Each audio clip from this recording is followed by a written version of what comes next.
Hey, welcome back to the podcast. Thank you so much for listening today. If you have not subscribed on your most favorite platform, please do so today. And hey, at the end of this, make sure you leave a comment. So you know me, I like to keep my pulse on what's happening in the real estate world, the tech world, the mortgage world. Pretty much business is my favorite hobby. And one of the things I get to do is I get to talk to people that have their finger on the pulse. I have a lot of conversations. I talk with a lot of people. I ask a lot of questions. But one of my favorite peeps is the guy I've got on the show today. I think this is the second or third time we've done this.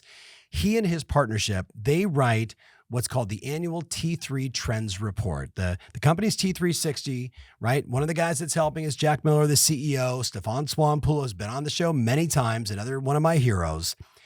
Any chance you and I get to get, I don't want to say our finger more on the pulse, to actually see around the corner to know what's coming. Today I was on the phone with the CEO and he's like, what's happening next? What do I need to be aware of? And I was able to rattle off 3 or 4 things directly from the trends report to say, this is the stuff I'm paying attention to. These are the things that as owners of companies, as agents, as team leaders, as loan officers, as tech companies, we've got to pay attention to so we know almost the zeitgeist of all things real estate. So to help us do that, I've got Jack Miller on the podcast. Jack, what's up, man? Happy Tuesday. How are you, Tom? It's great to be here with you again. I really appreciate the opportunity to bring some knowledge to all of your followers. So it's great.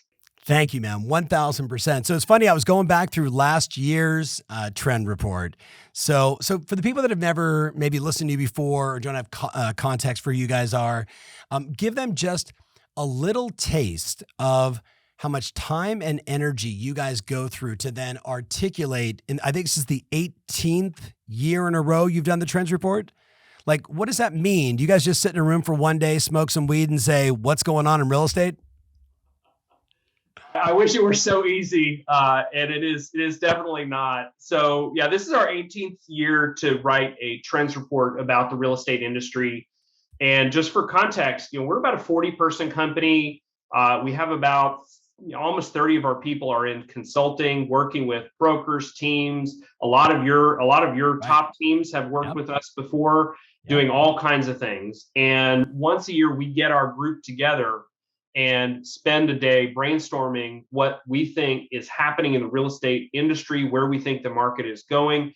And we come up with usually about 20 trends that we think are impacting the industry. Yes. And then we turn it over to our research team to go do research. And then they spend about 1,000 hours doing research on what's happening in the industry from many different perspectives, from the consumer perspective, regulatory, financial, publicly traded markets, actual practice. What are people doing in the practice of real estate, multiple listing system, association governance, kind of all areas of real estate. And then we distill it down usually to 9 or 10 trends. And these, if we write about it, Tom, these are things that we think industry leaders, top performers should pay attention to. It should be on their executive agenda in some form. And it may directly impact how you plan to handle your, the coming year or two. Our trends report is really intended to cover what we think is happening right now and is going to unfold over the next 2 to 3 years. It's usually about a 2 to 3 year window on what we see impacting the housing market, the industry, the residential brokerage practice. 100%. So thank you for that. And for my friend listening, if you haven't followed Jack or his team, I certainly encourage you to do so. This book, it's interesting for me. Like I find myself going through it. And again, I think about it like I'm a subscriber to the zeitgeist, right? So I want to know culturally what's happening in the world, what's hot, what's not, what's coming next.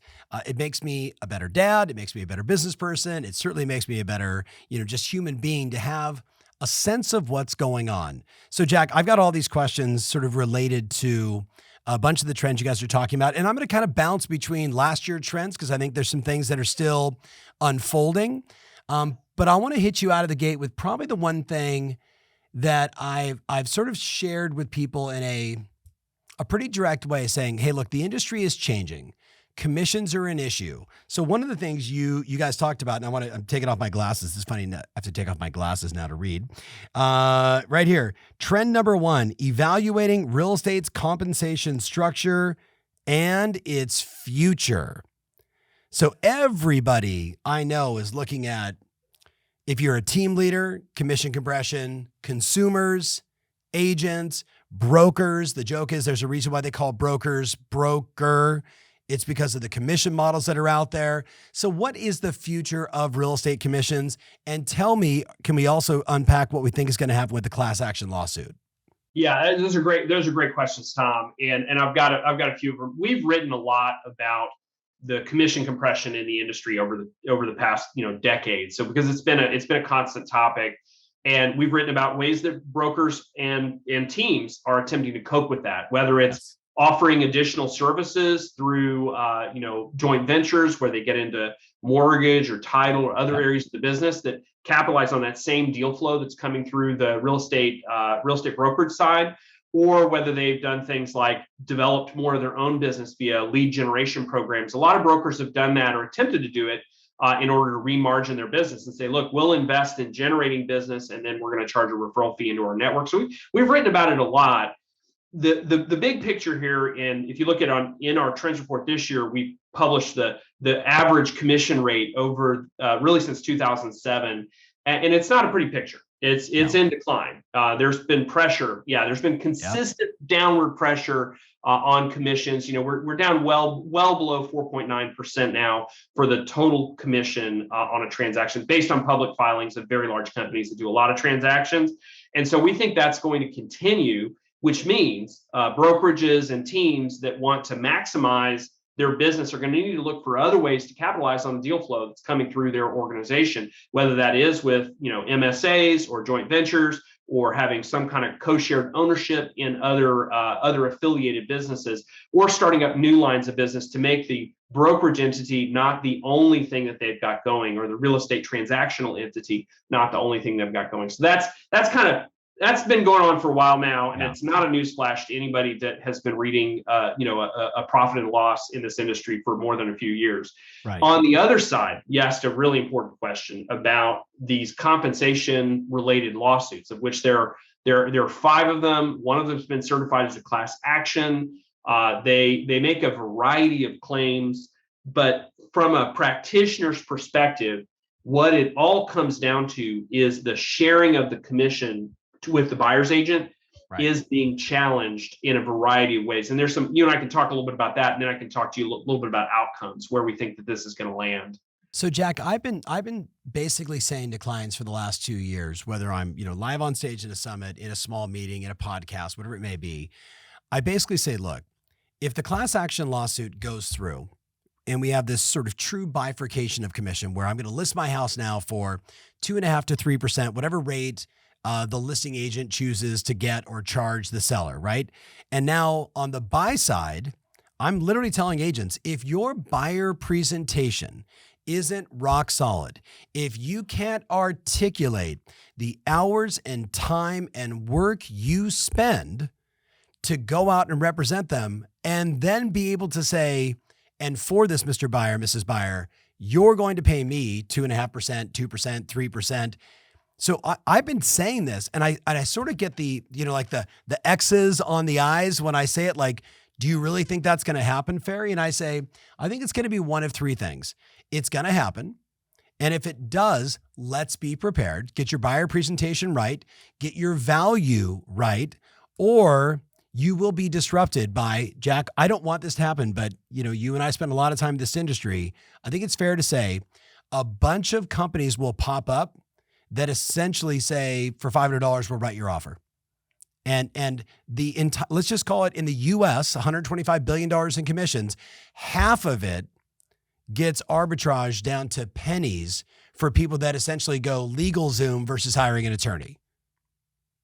So where am I wrong? Yeah, so you've got it right. You got it right. You're inoculating people in the best way possible, which is articulation of value proposition and negotiating your value and payment on the front end. By the way, people are missing out on commissions due to them right now because they don't do this, because they're being offered 2% They do a ton of work. They fight through multiple offer situations, and they're really not getting the amount of money they should receive based on the level of service they've delivered. Right. So that's happening today. So I even tell people, look, even if nothing happens, this is going to prevent you from being in an environment where you're not getting fully compensated for the amount of time. And if you do the hours that some buyer's agents spend on transactions and realize what they're making per hour, it puts some fight in them. And I'd encourage, that's a good exercise.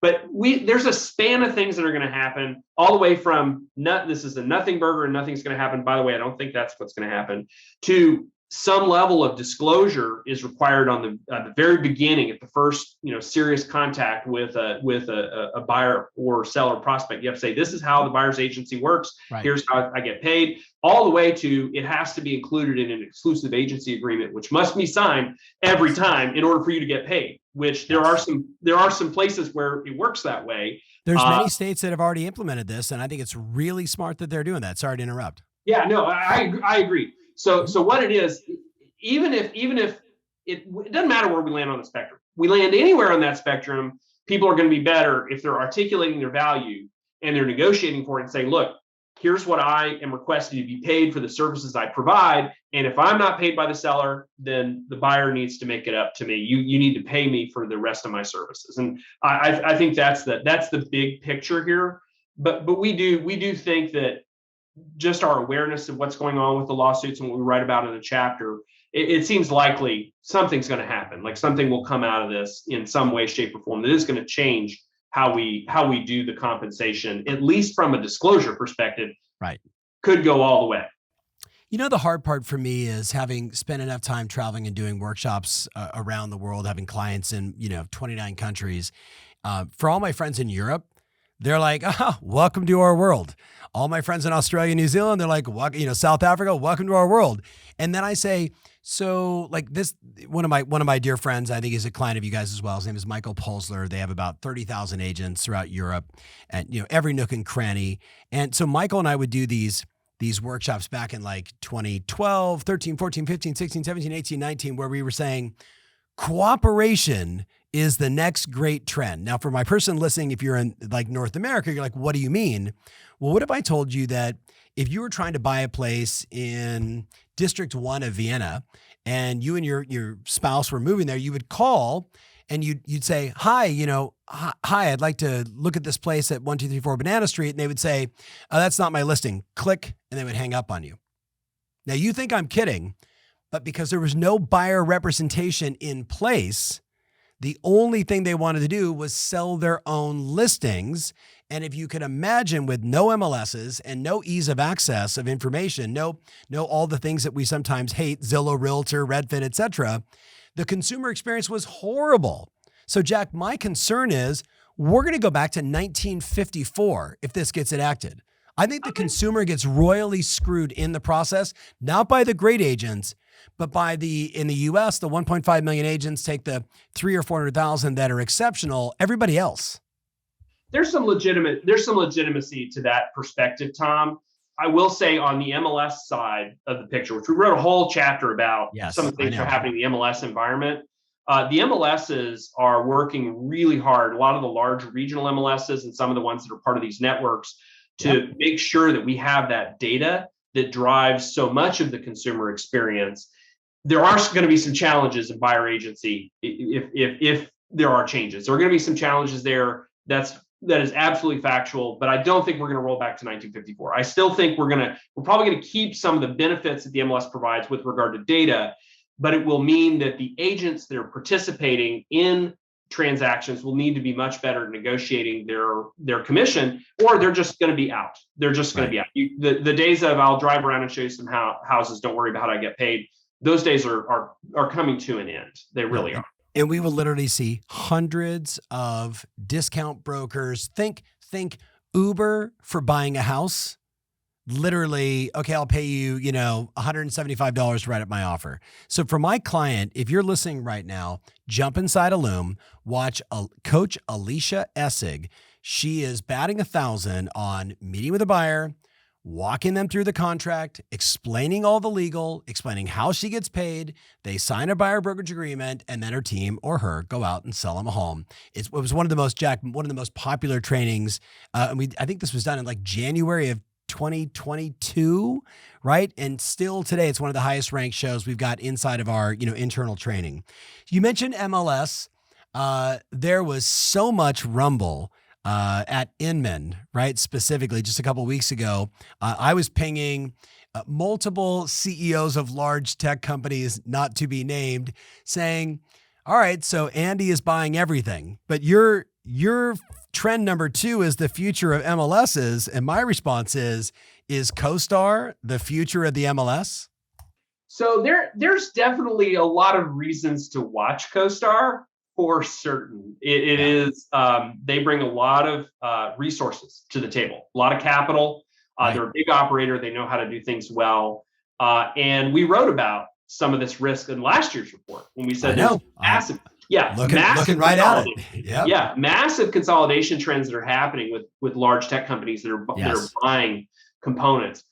It's a stretch with the structure of MLS for somebody to come in and do a takeover, because it's not buying one thing, it's buying a lot of things, and that are controlled by boards, and you have governance problems, you have all kinds of stuff. So it's more likely you see them offer some kind of alternative or do some kind of other maneuver. But there's still a lot in the MLS category that's happening by MLSs that are trying to prevent that, or just trying to provide better services to their members. And that's why we wrote about it, is that we do have some fairly well-resourced large MLSs and some networks of really strong MLSs. Right. They're banding together and saying, we're gonna do a much better job of providing our listings both to tech companies and also to the buyers and sellers that interact with agents. And I think you and I would both agree, there are some MLS leaders that are on the forefront of innovation. They understand who their consumer is, the real estate agent, right?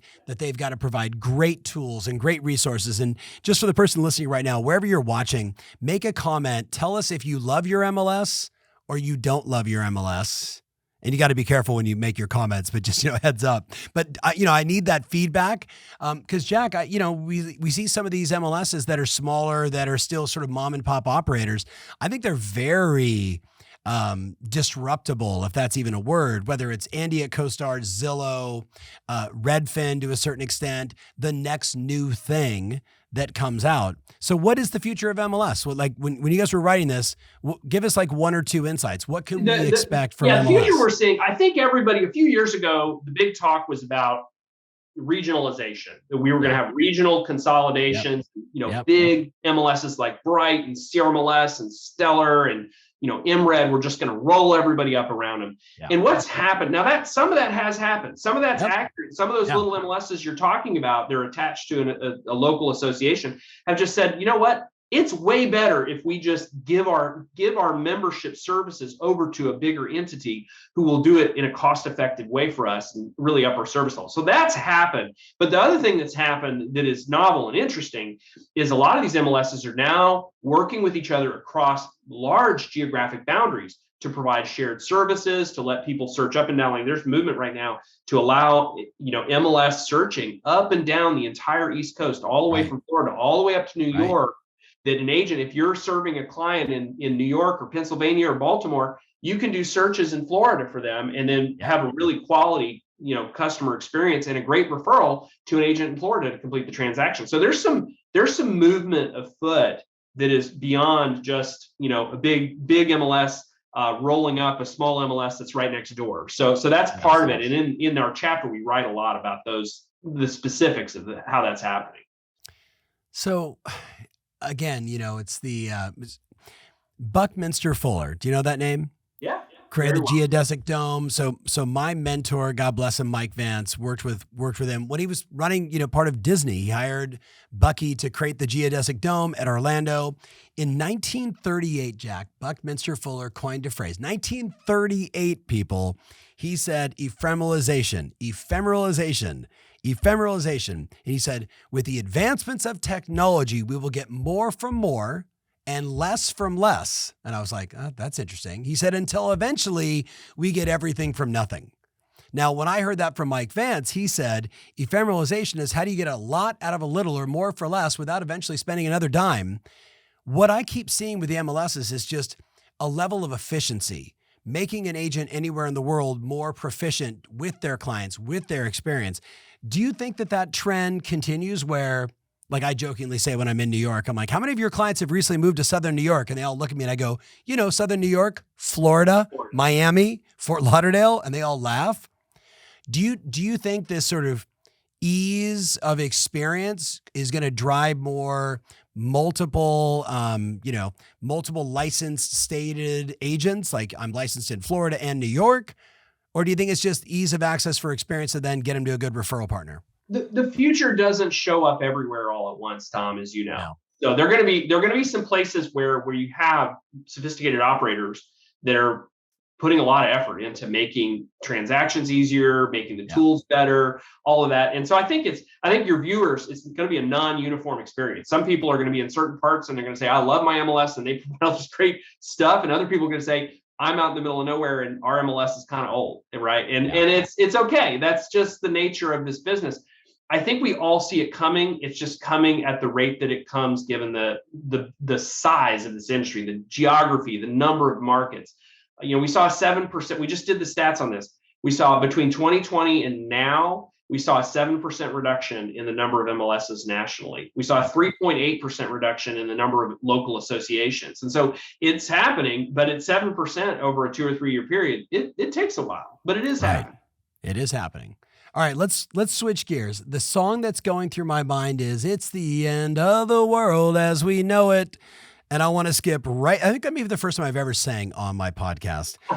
By the way, pretty good. Yeah, make a comment if you want me to sing more or less on my podcast. But the reason why I bring that up and that specific song is trend number 4. I'm switching and bypassing number 3. Inside the Nations. No. I went to the wrong one. Number 5, excuse me.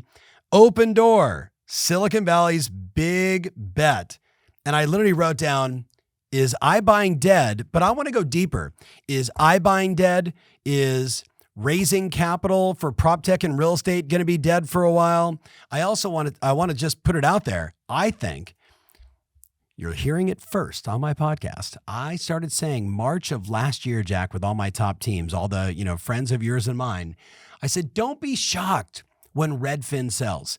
Don't be shocked when Compass gets bought by somebody. Don't be shocked when Realtor.com gets acquired by somebody. Don't be shocked if Berkshire Hathaway buys everybody. Now, everyone, of course, when I say that goes, what's the inside baseball, Ferry? What do you know about Redfin? What do you know about Compass? I go, no.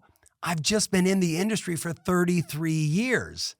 I'm never shocked when the cards get shuffled and the ease of access to capital goes away, that companies that were once rising stars suddenly get acquired and just become another asset on somebody's shelf. So let's start with iBuying.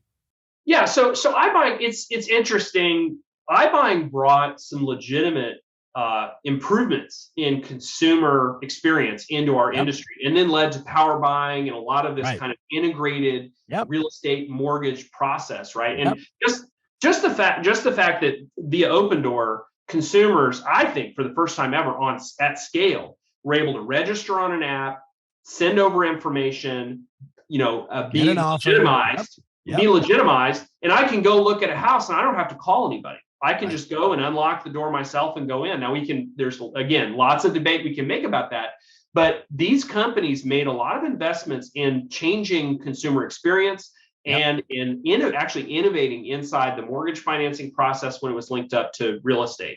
So we think those changes are things we can learn from, and things that are they're not going to go poof. Nothing goes completely away. There's going to be some good parts that are going to be kept on, right? And Open Door may be out of the business of iBuying, but they might be in the business of power buying and some of these other companies as well, where they provide these integrated real estate services products that really optimize the way that people work. So I think we wrote this report, we literally finished typing all the words in late September. And then, we put it into the design and get it all done. And then we hear like, oh, well, Eric Wu is no longer the CEO of Open Door, has been demoted, and they're repositioning, which is predictable, which we knew is a risk. But this chapter, if you want to know about all the innovation, because they were by far the most innovative company in this category, if you want to look at the innovation and see what did they do to the consumer experience, that's what this chapter is about. And there's pieces of this that have already been picked up by a number of companies that are going to continue to keep it. And that remain opportunities, right? That'll remain opportunities for the industry to improve the consumer experience and the integrated lending experience as well, which has been challenging historically for many, many, many years. Let's just talk about that. I'm a spirit of transparency. I'm an investor, and a friend of mine started a company called Tomo Network. It's a digital first mortgage company. It does no refis. It is purchase only, and it's agent partnering only. And I asked him, why in the world this? Like, we could have rolled up nightclubs. We could have done something fun. Why did you take on the mortgage industry? And he said, think about the last time you did a mortgage. And I said, yes, it kind of reminded me of going to the DMV. And he said, and that's exactly why it needs to be done. That's where my hat goes off to, whether it's Zillow or Open Door or so many of the others that were doing this iBuying experiment, right? I think there is this silver lining that the consumer deserves a better quality experience. The consumer deserves a better quality experience. End of story. Ephemeralization. It's always happening. So what about capital? A lot of these companies we're seeing all the major companies out there, and some of these companies that are publicly traded that aren't hitting their earnings, and man, they are cutting. What do you think is going to happen? The ones that are in the headlines: Remax, Compass, EXP, Real just shaved all their real estate commissions for their agents that were out recruiting. Ouch. But I know Sharon, the president of the company, he's a finance guy. He's like, if we're bleeding, we're going to make cuts. So what do you think happens? It's just that I think this is an industry that loves to have people to tear down, right? We love a bad guy. We love a bad guy. We go, well, Zillow was a bad guy. Now maybe Open Door's a bad guy. Like, who's the bad guy right now? It's these new companies bringing in innovation a lot of times. But they're driven by some very smart, ambitious, dedicated people, and they're going to do what they need to do. And I think as much as different companies would like to say, hey, they're Wall Street funded, they're Wall Street backed, they're private equity. Well, so was Amazon, so was Facebook, so were some of the greatest companies in the world. So I think it's a little premature to dance on anybody's grave. And I think that the lesson to be learned is, well, what are they doing about it? And if they're making cuts and they're trimming things up and they're improving their profit margins, guess what? They're doing what everybody should be doing right now. They're doing exactly what. Bingo. It's the same thing we've done with every CEO and every team that we talk to. Here's the smart cuts. Just don't cut into your growth, because that's where you get into trouble. And everyone, all my friends know, Jack, like I'm like you guys, I'm Switzerland. I work with everybody. But all you got to do is just open up Inman, which is, sometimes comedy, because it's just, who's sleeping with who in real estate, right? But all those companies, as their earnings come out, you're going to see these adjustments. I think you said the right thing. All the great companies, all of them out there, every great brand we know, run by smart people trying to do the right things in an environment where, in some cases, like in Southern California, if transaction count is off by 40 or 45%, you're already a real estate broker. You don't want to become a really, really, really broker. So you got to make adjustments. So let's switch gears. Let's talk about, I'm looking down my list here. Oh yeah. Trend 7. 2023 Real Estate Brokerage Talent Playbook. What were you guys trying to get across there? Maybe give the listener, what was the aim here? What do you see as the trend? Yeah, the trend here is, the talent landscape has changed over the last 4 or 5 years. And some of that is acceleration of trends from the pandemic with just the way the market works now and how hiring works now. The other is companies, and especially teams, a lot of the big teams that you work with, are understanding that they need to specialize and have specific people in different roles within their organization in order for them to continue to grow and be really successful. And so in this chapter, we kind of summarize, like, these are all the changes we're seeing in the talent marketplace with respect to management, executives, staff, all the kind of key roles that we think are important for brokerage companies, for big real estate teams, for anybody that's an operator, whether it's a franchise or just any kind of big company. So we went through and said, these are the trends that are impacting that. And that was really the goal for the chapter. Part of it was, Kelly White, who runs our talent practice and does a lot of our placement and recruiting for clients, for many of your clients as well. She's like, I'm having the same conversations. I'm trying to get everybody up to speed on what's going on in the market right now. And so that's why we said, you know what, let's do a trends chapter on this, because it feels like that talent market has shifted in the last 5 years. It's so interesting, Jack. You know that I constantly we're surveying our top teams, our elite clients, our management clients, and I'm always asking, like, what is the hottest role you're trying to fill right now? What is the biggest need you have? And it seems like every year, dependent upon the group you're talking to, it could be operational excellence. I need the integrator who can sort of put everything together for me to allow me to go be the visionary, or to go out and, go be the best listing agent on the team, as an example. Then it was recruiters for a long time. Then it was, oh my God, I need marketing. Then it was, I don't just need marketing. I need social. I need digital. I need to be able to do unbelievable Google ads and Facebook ads to try and generate more low-cost leads with no arbitrage. I mean, so it's always changing. What do you think is the hottest for a broker right now, for a team lead? What is your team seeing as the hottest role that needs to be filled right now?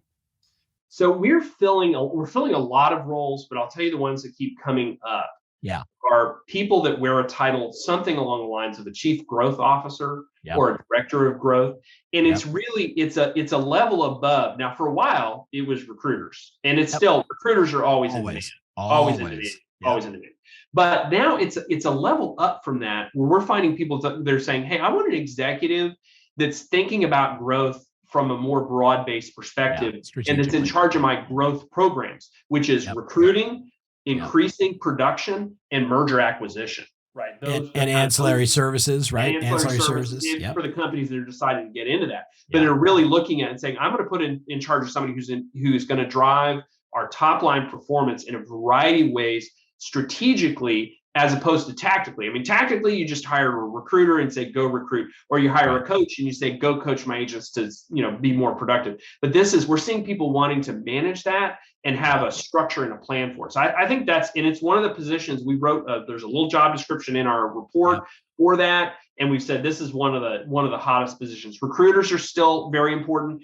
Operations people, like chief operations, director of operations, people that drive efficiency. The other trend, this is a long trend line that we're on. The other trend line is more transactions per agent. Like, that is the trend line. The most productive companies, and the way that people are getting there is with good operations support and good operations people, where they say, look, we can process thousands of transactions very efficiently because we have an ops team in place that can do it, right? And so we see those roles being the ones that continue to be sought after and hired by many of our clients.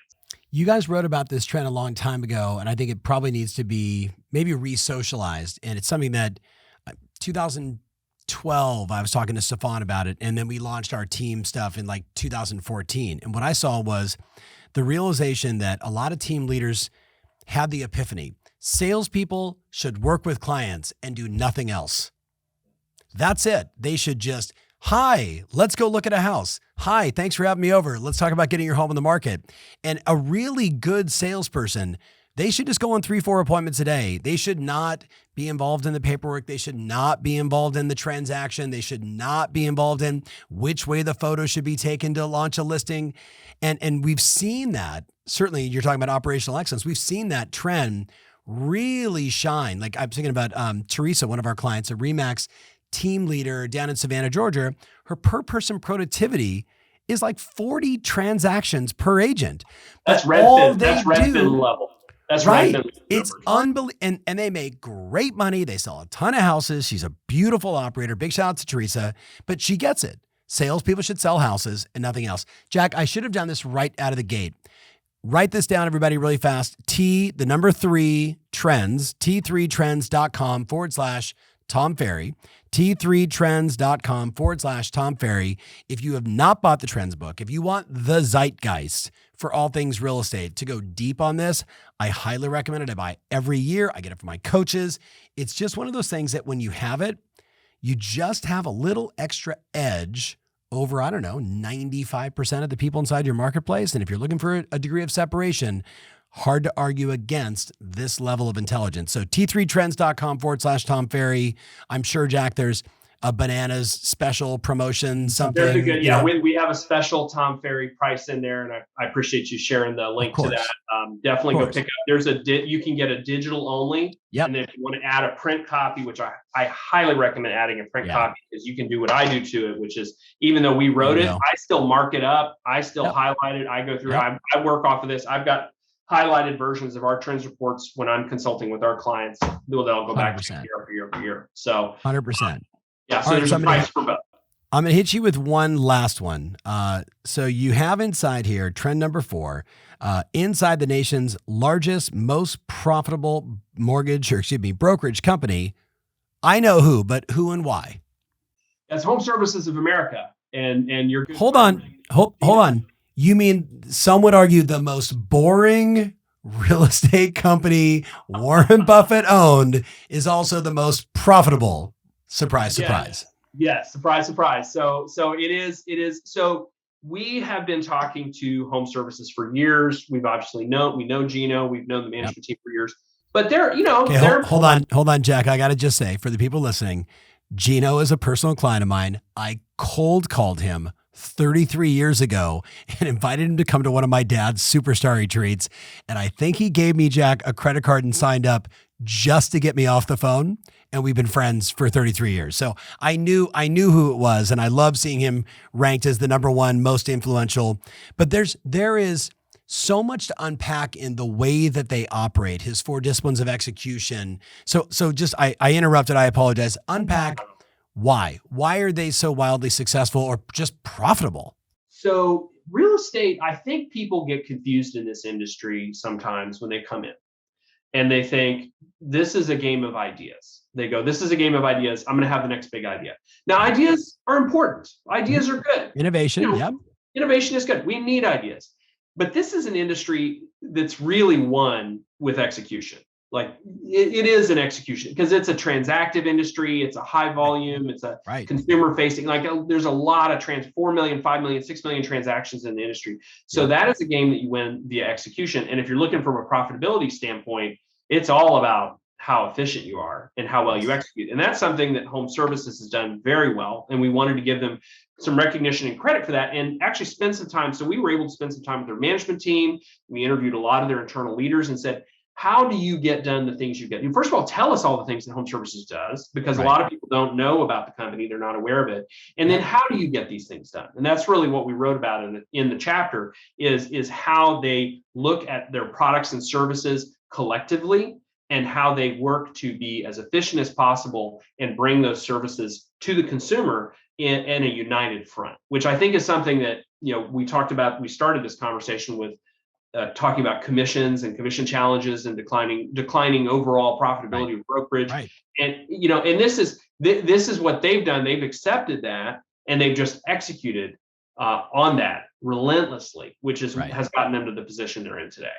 And I think, for the listener, that's an important distinction. It's not about, in this case, we're not dogging, Jack and I, any of the other brands. We're acknowledging that they just focus on recruit quality agents and get them to produce, and then make sure they use mortgage, title, and closing services as much as possible, because that's the cycle of productivity, efficiency, and profitability in any real estate business today.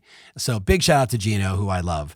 All right, Jack. So, we've gone through a bunch. There's a lot of trends here. I think everyone should just go to t3trends.com/Tom Ferry. They should get a copy, digital or print, whatever they want to do.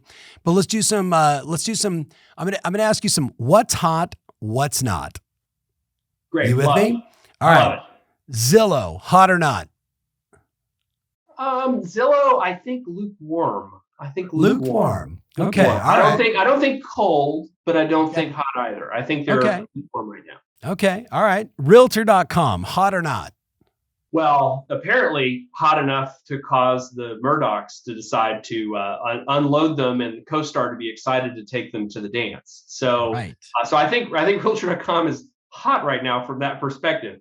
We'll see what happens under new ownership if that actually happens. We've seen some improved performance out of them over the years. They did a very nice acquisition with OpCity, but it's not optimized yet. It has some work that needs to be done to it. for Yeah, sure. I agree. Okay, Inside, aka KV Core, acquiring Boomtown. Hot or not? Super hot, super hot. Yeah, Oh, I got a super hot out of you. yeah, that's a big deal. Boomtown, those of you that have been in the industry for a while, Boomtown has been kind of a really mainstay lead generation product, as much for the CRM product and the lead generation itself as for kind of the culture of the company. They have very strong events. People really like being part of that Boomtown, collective that they've created. So I think really strong company culture. And Inside Real Estate has had, capital, vision, a desire to scale in some of the biggest enterprises, and an acquisitive mentality. They've acquired a lot of different things. And so I think you put those two things together, I think we're going to get something that's very different out of it, because they Inside Real Estate filled in something. They had some duplicate functionality, Yep. but not the same company, not the same devotion that I think a lot of Boomtown users have had over the years. Yep, I agree. I agree 100%. And yes, I am an investor in Boomtown, so I'm super excited for Greer. And I now have gotten to know Joe, the CEO, and I think the two of them together, I think everybody, all their clients are going to win, which means all of Remax, all of EXP, right? Like all these huge, home services, and of course, everybody that was already with Boomtown. So it's going to be fun to watch. Jack, prop tech right now. I'm going to make a statement, and I want your opinion. I was sitting at dinner a couple nights ago with a bunch of investors, and they're like, "What do you think, Ferry? Is it over for a while?" And I said, "No." I said, hundreds of thousands of really smart people. They might have been B- players. They might have been C+ players at Google and all these other companies. They're all getting laid off right now, and they're all going to have a chip on their shoulder, and they're going to want to innovate. I am convinced, just like in 7, 8, 9, 10, we saw some of the greatest innovation that impacted all of us in housing. I think we're going through it again right now. Jack, what are your thoughts? So I think you're right. I think you're right. The prop tech revolution is not over. And the reason is there are so many other markets that have been, thoroughly gone after by technology companies, Right. And where it's very clear, like, oh yeah, video streaming services, delivery services of many different flavors. There's lots of things that tech has been applied to. Real estate remains still an untamed industry in many respects. Like we've had a lot of work done to it. Yep. But what we just did is the people in prop tech learned a lot. They just learned a lot, and they're going to go back and rethink and re-engineer and come back, because the opportunity is still there. As you know, real estate it's the biggest market we have. It's an enormous market. And so there's a ton of opportunity for them still in this market. So they're not going to give up. Neither of the banks, neither the mortgage companies, neither financial institutions. I think we like to be angry when they come into our industry, and then we like to cheer when they get shut down or they have a problem or they get bought up. But they continue to move into our industry with innovation and bringing innovation in. And I think we should roll with it. And we're not done. And I would agree with you. I think we're going to see more of it by some very smart, dedicated, talented people that want to make the home buying transaction easier for everybody. In the U.S., 5% of the GDP is all things real estate transactions, and 17% is all things housing, everything associated with a home. That is an enormous addressable market. So of course they're going to continue to go after it. I know you guys are seeing a lot of deals. I probably had 10 really good pitches already this year on companies that I'm like, I want to buy this entire company or pass, right? And, usually predicated on the same stuff. Is there a big enough addressable market? Are they solving a really good problem? Do they have a great management team? Are they going to be well capitalized? And my big one, and I know you get this, is do you care about the real estate agent?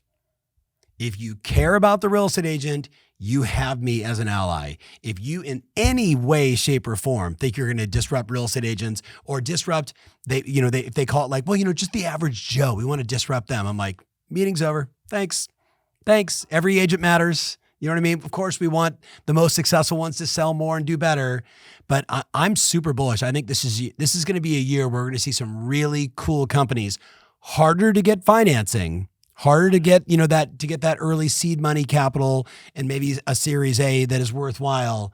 But if you're listening to this and you're one of those people, hold out, stay true to your dream, roll up your sleeves, work 75 hours a day and get the job done. And then call Jack and I. How about that? Yeah. Agree. Closing thoughts? Closing thoughts. So this is going to be a year that, we're seeing in the market.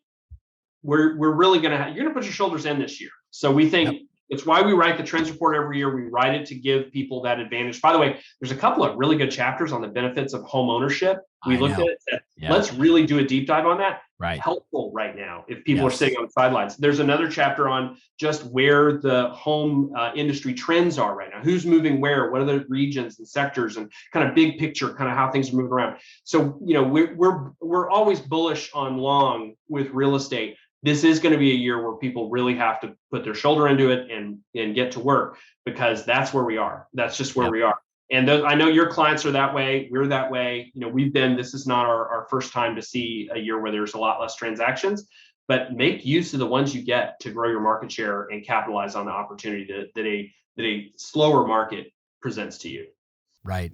So I would just say to everybody, if you look at the trends over the last 20 years, this is actually just a normal market, right? Call it, 4 million, 4.2 million, homes sold residential, not including new construction, which probably total set 5 million total houses, two sides of each transaction, lots of opportunity. But the argument I'm making for everybody, Jack, is twofold. First, whoever is marketing and having consistent conversations, meaningful conversations, and scheduling appointments, they are winning right now, which I will end with this point, Jack. I say to people all the time, you want to know what's working right now? People ask me all the time, Tom Ferry, what's working right now? Jack, ask me what's working right now. What's working right now, Tom? You know what's working right now? Working. That is what's working right now. All my friends know they're giggling right now, but you know what I'm saying. It's 100%. Getting over your feelings and making the phone calls. It's getting over your feelings and sending the email. It's getting over your feelings and sending the text. It's getting over your feelings and shooting the video. It's getting over your feelings because no one cares how you feel, starting with your bank account. Get out there and do the work. Make sure you get over to t3trends.com/Tom Ferry. Jack, as always, thank you. I hope to see you in Austin soon. I'm going to be down there in March. So we'll see you soon, my friend. Thanks so much. Great. All right. Thanks, Tom. Thank you, my friend, for watching. We'll see you guys soon.